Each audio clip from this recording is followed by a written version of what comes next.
ప్రభునందు ప్రియులారా, మీ అందరికీ ప్రభువైన యేసుక్రీస్తు నామమున శుభములు. నేటి ధ్యానాంశము వినోదం విషయంలో బైబిల్ ప్రకారం ఏది అనుమతించబడింది.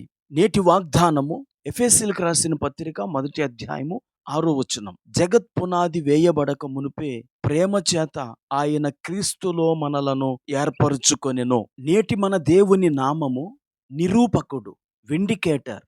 కీర్తన 24:5. ఇంటర్నెట్, స్మార్ట్ ఫోన్లు వచ్చిన తర్వాత సగటు క్రైస్తవుడు ప్రతిరోజు వినోద ప్రకటనల నిరంతర జలపాతం గుండా ఈదుతున్నాడు. నేటి దినాల్లో ప్రపంచ మీడియా మన ఇంద్రియాలపై చేసే దాడి చరిత్రలో ఎప్పుడూ లేదు.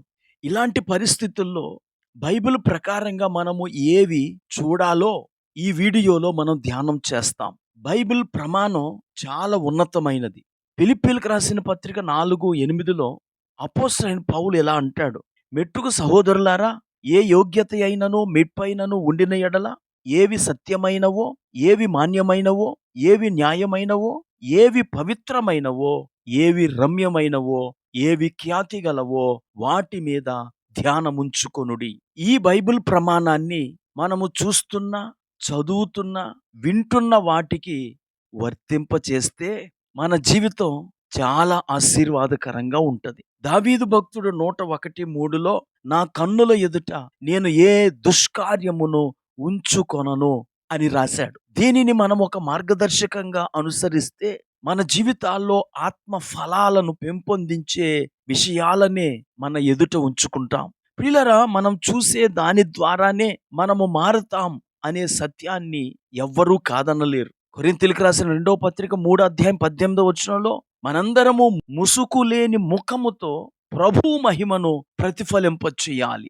అంటే మన ముఖము క్రీస్తు మహిమను ప్రతిబింబించాలి. అంటే మనము క్రీస్తును చూస్తూ ఉండాలి. మనము లోకాన్ని చూసినప్పుడు లోకం వలె మారుతాం.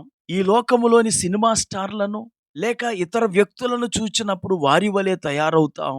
యేసును ఆరాధించి యేసు వైపు చూచినప్పుడు యేసు వలె మారుతాం. చివరిగా ఈ సందేశం యొక్క సారాంశం ఏమిటంటే, నువ్వేదైనా చూచినప్పుడు, వింటున్నప్పుడు, చదువుతున్నప్పుడు నా స్థానములో యేసు ఉంటే ఇలా చేస్తాడా అని మనము అనుకోవాలి. అలాగే యేసు సడన్ గా మన దగ్గరికి వచ్చాడు అనుకోండి, మనం చూసే ఛానల్ మారుస్తామా? ప్రభువుతో కలిసి అది చూస్తూ ఉండగలమా? మనము చదువుతున్న నవలను దిండు కింద పెట్టేస్తామా? లేదా ప్రభువు ఉన్నప్పటికీ దానిని కొనసాగిస్తామా? మనము సెర్చ్ చేస్తున్న బ్రౌజింగ్ చరిత్రను తొలగిస్తామా లేదా అలాగే ఉంచుతామా? హెబ్రీయులకు రాసిన పత్రిక 1:14 ప్రకారంగా మనము రక్షణ స్వాస్థ్యాన్ని పొందుకునే విశ్వాసులము గనక నిరంతరము దేవదూతలు మనలను వాచ్ చేస్తూ ఉంటారు. మనం చేస్తున్న పనులను వారు ఆమోదించగలరా? అలాగే యేసు మనము చదివేది చదువుతాడా? మనము చూసేది చూడగలడా అని మనము ఆలోచన చేసినప్పుడు మనం ఎప్పుడు యేసుకు ఇష్టమైనవే మనము చేయగలం. ఈ నూతన సంవత్సరంలో మనందరము యేసుకు ఆమోదయోగ్యమైన జీవితాన్ని జీవించి ఉత్తమమైన విశ్వాసులుగా మారదాం.